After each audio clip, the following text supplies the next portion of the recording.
Sir मैं stenography भी जानना, मैं फोटोग्राफी भी जानना। अगर तुसी अपने पासपोर्ट 3 फोटो लाने चाहते हो तो मैं 3 मिनट ला देगा सर। बस स्टडी सर। जून ही सीट पर आवाज गूंजती, लाइट्स, कैमरा, एक्शन और मुनव्वर ज़रीफ हरकत में आते तो कभी फिरदौस बेगम बेसाख्ता कहके लगाने लगती तो कभी ज़मरद हंसना शुरू कर देती, जिसके बाद सीन रोककर शूटिंग दोबारा शुरू करना पड़ती। दोनों अदाकाराएं फिल्म में एक दूसरे की भाभी और ननद यानी हीर और इसकी ननद सीती का किरदार कर रही थी, जो कहानी के मुताबिक एक दूसरी की शदीद मुखालिफ थी, लेकिन मुनव्वर ज़रीफ की बेसाख्ता अदाकारी ने दोनों को फिल्म के सीट पर बेतकल्लफ सहेलियां बना दिया था। ये सना 1969 का ज़माना था। हदायतकार मसूद परवेज़ की फिल्म हीर रांझा के एक मंजर की अक्सबंदी की जा रही थी, जिसमें फिरदौस बेगम, ज़मरद और मनूर ज़रीफ कैमरे के सामने थे।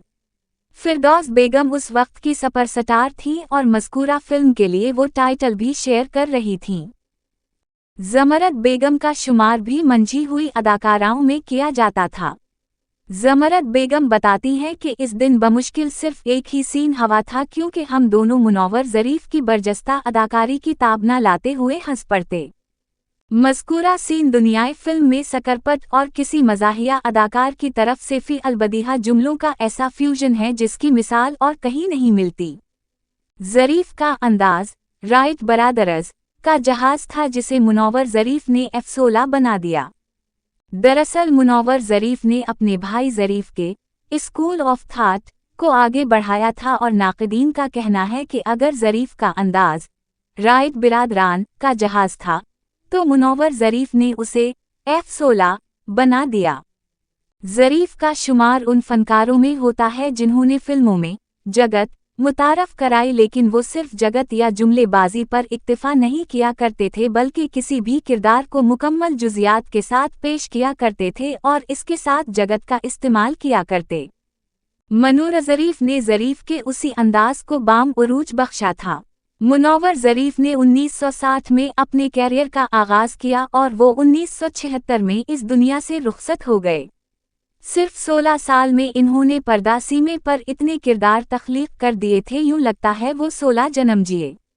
मनूर ज़रीफ को दुनिया से गए लगभग आधी सदी होने को है, लेकिन उनका फ़न और इसके तमाम रंग अभी तक ताज़ा महसूस होते हैं।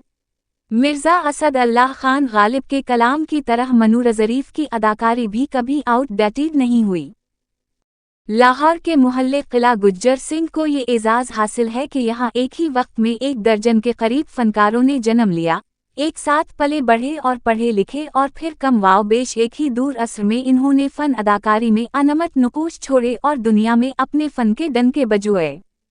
इनमें ज़रीफ, मुनव्वर ज़रीफ, रशीद ज़रीफ, मुनीर ज़रीफ, मजीद ज़रीफ, अली एजाज, रफ़ी खावर नना, खलीफा नज़ीर, अकमल खान, अजमल खान, अली मियाँ, हदायतकार हैदर चौधरी और हदायतकार आबिद शुजा नुमाया थे। पप्पू ज़रीफ और अकबर इसके बाद आने वाली जनरेशन के नुमाइंदा फ़नकार थे। बेशक ये तमाम फ़नकार अपने फ़न में यकता थे और हर एक के क्रेडिट में बेहतरीन कारकर्दगी का लाजवाब रिकॉर्ड मौजूद है। किला गुज्जर सिंह के लोग इस घराने के सरबराह हाजी अब्दुल हक महकमा रेलवे में काम करते थे। अब्दुल हक साहब की बेगम मोहल्ले के बच्चों को कुरान शरीफ पढ़ाने के अलावा दीनी तालीम देती थी, जिस वजह से ये घराना मोहल्ले में दीनी घराना कहलाता था। अब्दुल हक साहब के बड़े बेटे मोहम्मद सिद्दीक फ़न अदाकारी और गायकी की सलाहियतों से मालामाल थे।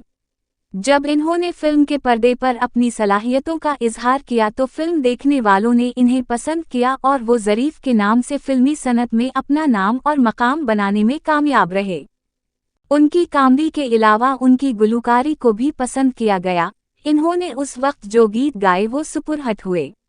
ज़रीफ अपने वक्त के स्टार एक्टर थे, जिनकी कई एक फिल्में बॉक्स ऑफिस पर कामयाब हुईं। इन फिल्मों में पाटे खान, माही मुंडा, मोरनी, यक्केवाली, छूमंतर, अनारकली, करतार सिंह और दूसरी फिल्में शामिल रहीं।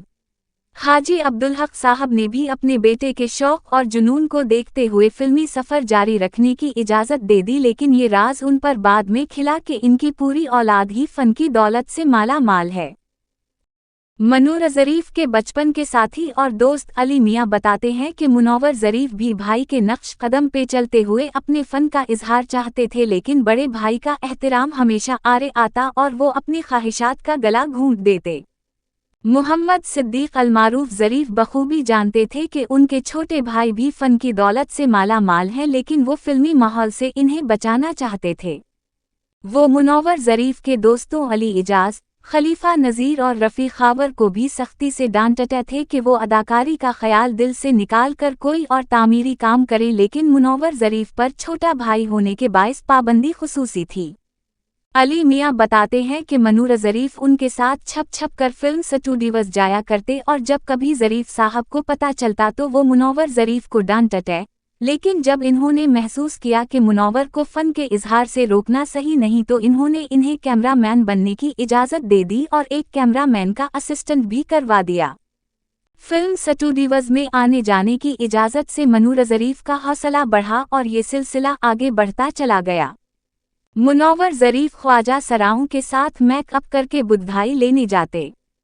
इन दिनों ये रिवाज था कि जब भी किसी के घर बच्चा पैदा होता या शादी ब्याह का समा होता या कोई और खुशी आती तो वो घर के सदर दरवाजे पर फूलों की लड़ियां लटका दिया करते थे, ताकि नाच गाकर रिस्क कमाने वाले और ख्वाजा सराओं को पता चल जाए कि फलां घर में खुशी मनाई जा रही है और इस खुशी में शिरकत करके अपना हिस्सा वसूल कर सकें।